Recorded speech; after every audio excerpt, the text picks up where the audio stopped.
কলকাতার শহরতলিতে দাঁড়িয়ে আছে বহু পুরনো রামমোহন মেমোরিয়াল হাসপাতাল। কথিত আছে 1982 সালে ভয়াবহ এক অগ্নিকাণ্ডে ডাক্তার, নার্স আর রোগী শতাধিক মানুষ সেখানেই পুড়ে মারা যায়। তারপর থেকে হাসপাতালের অর্ধেক অংশ বন্ধ হয়ে পড়ে আছে। মানুষ বলে ওখানে আগুনে মারা যাওয়া আত্মারা আজও ঘুরে বেড়ায়।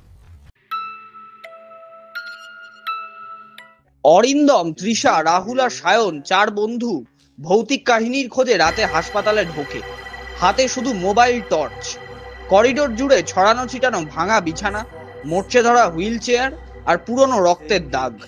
হঠাৎ অপারেশন থিয়েটারের দরজা থেকে ঠাস করে আওয়াজ আসে। ভেতরে ঢুকতেই তারা দেখে অপারেশনের টেবিলের ওপরে একটা রোগীর দেহ ঢাকা সাদা চাদরে, কিন্তু সেই চাদর ধীরে ধীরে নড়ছে। চাদর সরাতেই এক পোড়া মুখ, গলিত চোখ আর রক্তে ভেজা ঠোঁট কাঁপতে কাঁপতে বলে, ডাক্তার, আমাকে বাঁচাও। চার বন্ধু ভয় দৌড় দেয়, কিন্তু যতই তারা পালায় ততই হাসপাতালের ভেতরে ঘুরপাক খেতে থাকে, যেন করিডোরের শেষ নেই। ডাক্তার, আমাকে বাঁচাও। হঠাৎ করে ইন্টারকম বেজে ওঠে। অ্যাটেনশন ডাক্তার, রোগীকে রুম নাম্বার 6 নিয়ে যান। কিন্তু হাসপাতালের কর্মীরা তো বহু আগেই মারা গেছে। সাহস করে রুম নাম্বার 6 দরজা ঠেলে খোলে। ভেতরে অন্ধকার। হঠাৎ আলো জ্বলে ওঠে।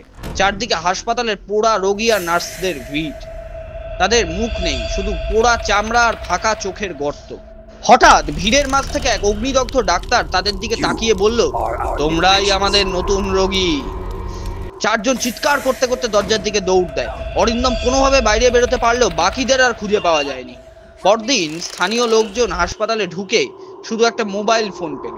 স্ক্রিনে লেখা, রুম নাম্বার 6 ভর্তি আছে 3 জন নতুন রোগী। আরও এরকম ভুতুড়ে গল্প শুনতে এক্ষুনি সাবস্ক্রাইব করো ভুতুড়ে অ্যানিমেশনকে। ধন্যবাদ।